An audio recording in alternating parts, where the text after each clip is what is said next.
We'll go ahead and call the work session to order. We have an hour and a half, I believe, before the meeting is scheduled.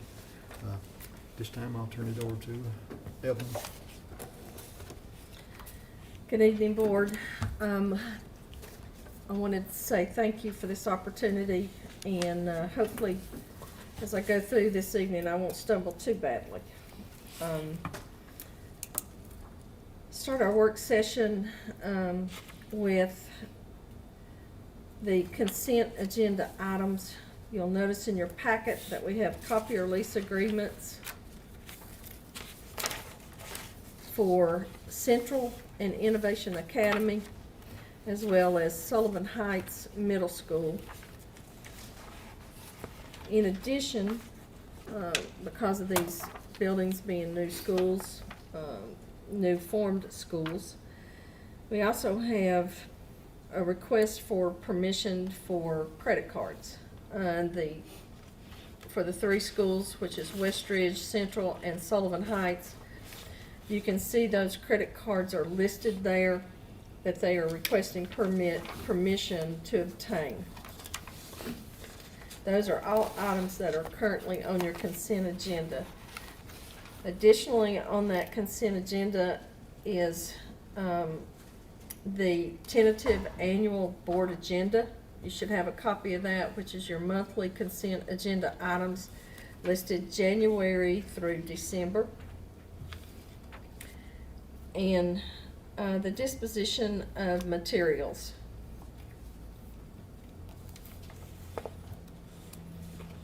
Which includes iPads from Central and some additional equipment, Perkins equipment that is deemed surplus, such as monitors at South, additional Perkins equipment that has been deemed surplus, IMAX at South. Those are the items that are on your consent agenda. There's also one other item on the consent agenda, which we will discuss a little bit later in the work session, and that's school nurse software 3-year contract. Other than the school nurse software, are there any questions in regard to any of those items that I just went through? The copiers, the credit cards, the disposition of materials. On the credit cards, will you have a list of people who are authorized to use them, or will it be for checkout? It will be for checkout, but it'll only be for checkout with the principal. And quite frankly, Ingrid, I don't know that they've been able to do much of that. Have they just utilized those themselves, or have they allowed a teacher or staff member in the building to take those? Some of those credit cards will be purchasing cards actually at like Walmart or Office Depot, and those teachers can take those cards, but the credit cards are mainly used for the office staff only, so that would be your principals or assistant principals. They can use those cards, but the other purchasing cards can be used by any staff. Correct. But they have to be signed up through the bookkeeper's office, and the bookkeeper logs who uses them, and they have to have a PO to be able to use that. So there's a process to go. Even if you are able to use it, you still have to go through that process to do so. That's the same way in all of our schools. Thanks.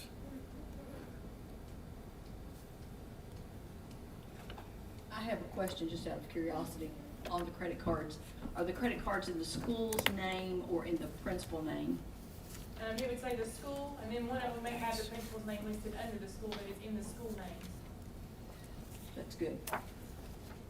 We couldn't do it that way a long time ago.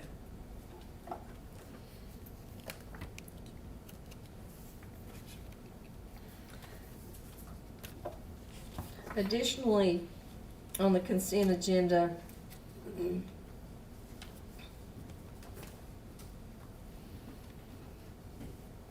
are your minutes as well from the June 8th board meeting.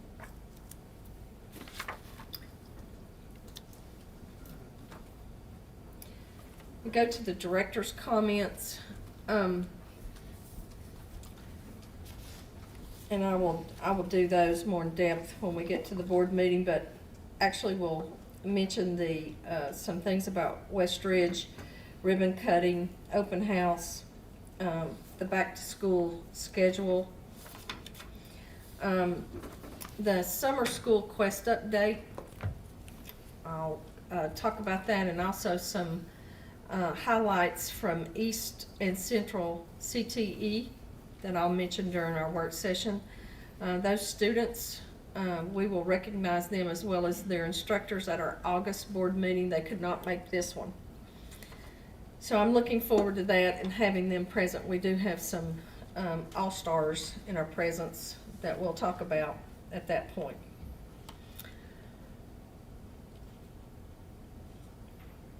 Moving on down, the work session is the back-to-school schedule. Of course, we will bring our students back on August the 9th, and our staff returns August the 2nd. We did have principals who returned to work today. Yesterday, we did spend today with our principals all day at several locations. We started this morning at East Middle. Many of our principals, due to COVID over the past 2 years, had not been able to visit the campus at East Middle. It was an opportunity for them to get to tour the facility and have some conversation there, and we also held our meeting there as well. We left there at 11:30 and went to the East High campus, where they were able to view the work that was going on at the East High athletic facility for football and track. And then from there, they had lunch on their own, and we all met back at Westridge at 1:30 and toured that facility until about 3:30. I will say that we had a lot of principals who were very impressed with what they were seeing and what they were hearing about those facilities. I actually told Mike Wilson, every time I looked at him, it looked like his mouth was open. They were extremely complimentary, and I think it was important for them to be able to be messengers who had eyes on exactly what we've been talking about for the past 6 years. It was a great day. So as we prepare for our students, our first week will be August 2nd through the 6th with our teachers in our buildings, preparing on that Wednesday. The 4th, we will have some pull-out meetings, but very little. We've had so much transition over the summer. We have deemed it very important for teachers and staff to be able to be in their facilities. They have lots of boxes to unpack. We've actually moved over half of our school district this summer. Some rearranging of furniture, I'm sure, but we will continue to work through that and look forward to our students' return on August the 9th. Also, as we talk about our students' return, please keep in mind that for Westridge, we will have the staggered start on Monday the 9th. Juniors and seniors will be the only ones on campus. Tuesday the 10th, we will have freshmen and sophomores. Then we will repeat that again on Wednesday and Thursday with juniors and seniors on Wednesday, freshmen and sophomores on Thursday, and the entire student body coming to Westridge on Friday. We have lots of things to accomplish with not only our students but also our staff. As far as those first few days will be focused on safety drills, how to enter and exit the campus, where to park, where bus drop-off is, where student drop-off is, how to get your lunch, your breakfast, and where your classes are, and where the office is, where the clinic is. Lots of new things to learn about a very large campus, and those first 4 days of school will be heavily dedicated to acclimating our students to that campus, our staff, and everything that we need to be successful when we get going with school. So with our back-to-school schedule, we also have much opportunity for orientations at all of our schools. We have many back-to-school nights scheduled, particularly a lot of our elementaries are doing back-to-school nights. We will have Central, Middle, and Sullivan Heights, as well as East Middle, having orientations on Friday, and our 2 high schools will also be having orientation for their students on Friday before school starts on the 9th. We're very lucky, fortunate that there was planning to start school on the 9th rather than the 2nd, because we're going to need that extra week. We've been very successful this summer, particularly our maintenance department and our custodial staffs have worked extremely hard. We have our schools moved and repositioned, relocated. We have some CTE equipment yet to move. I anticipate that being moved next week when we have some staff from those classroom spaces on hand to supervise some of that equipment being moved, as it does have some provisions that we need to make sure we follow as we move it.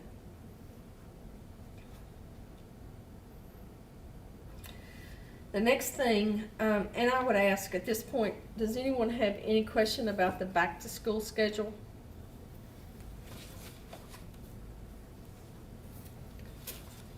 Okay, the next thing on your work session list is item number 5, the virtual learning. Actually, I included that on the work session agenda just so you would have the information that we did make an application and get approval for a VLA school number. This is something that is there just in case. It is a safety net for us if we should happen to need it along the way. But currently, we do not have a plan to operate a virtual learning academy. With a school number comes many other things, such as school accountability and other guidelines that we would have to follow. And if that were to be the case, we would have to do some other work to go along with that. Item number 6, which is COVID protocol. I'm not real sure if the board is even interested or not interested, or how you feel about this. I did take the time to put together a draft.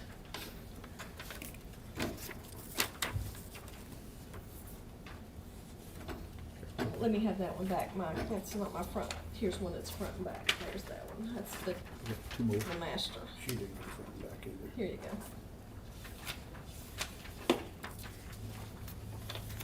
This should be a document that is front and back.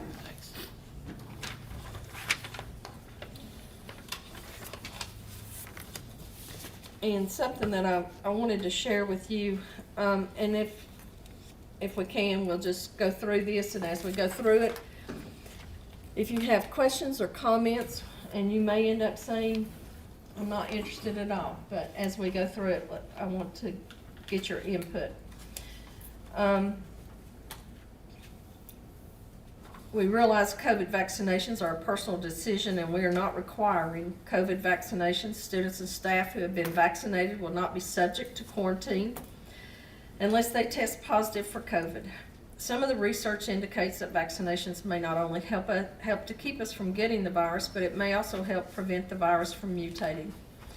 Some of the research indicates that a virus has more opportunities to mutate if it can spread. Vaccinations can help slow the virus's ability to mutate because the virus has more difficulty replicating. Many world leaders are becoming increasingly concerned about the different variants of the virus because some of them are more contagious, dangerous. However, we still believe that COVID vaccinations are a personal decision, and the school district will not require vaccinations for COVID. Some of this is coming from a meeting last week with the health department. Again, we've been asked several questions about COVID vaccinations. I think this makes it clear that the school department realizes it's a personal decision and there is no requirement for COVID vaccinations. As we go through this, if you'll just make notes on yours, if you have comments, then we can come back and change, alter, or do away with anything that you all think we should. Number 2, we have no plans to issue a mask mandate for the upcoming school year. We will, however, continue to monitor health conditions and may have to modify current plans. However, at this time, we will not require students or staff to wear a mask in the classroom or on the bus. Students and staff may wear a mask if they so desire, but it will not be a requirement. 3, we will not require the taking of temperatures before school. We ask parents to closely monitor the health condition of their children. We ask parents and families to not send children to school if they have a fever or are experiencing some other type of legitimate health issue. This is something that is very common to us, regardless of whether we're talking COVID or anything else. Number 4, we will not have restrictions on the number of spectators at athletic events this year unless mandated by TSSAA or another governing agency. Spectators will not be required to wear a mask at athletic events unless mandated by TSSAA or another governing agency.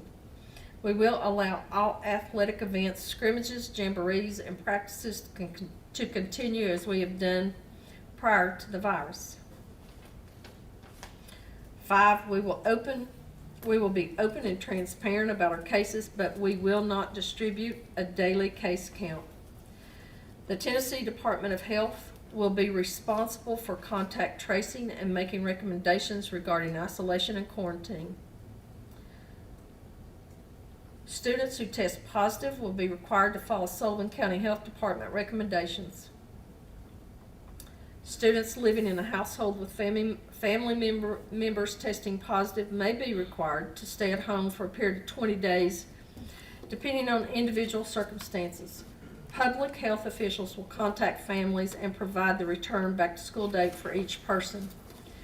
These are not school department guidelines, these are health department guidelines. This takes us completely out of the contact tracing. It also takes us out of making the decisions, solely making the decisions on isolation and quarantine. And it also provides us, students and staff who have been vaccinated, an avenue to not be subjected to some of the quarantine and isolation. Number 6, we will return back to eating in the cafeteria as we've done in the past. We will restrict some of the self-serve options we have had in the past to prevent the spread of diseases and viruses. We will ask our food service staff to serve items on the line instead of allowing students to reach in and take specific items from the lunch line. Number 7, all students will receive a free breakfast and lunch this school year. Parents are encouraged to continue to complete a free and reduced lunch application to be eligible for other state benefits, but this paperwork is not necessary for the school district's breakfast and lunch program. This is a huge benefit to all our children in our school district, that they will be provided a free breakfast and lunch every day. A la carte items will be extra, and they will be charged for those, but other than that, their regular breakfast and lunch will be free. Number 8, field trips will be approved on an individual basis as in years past.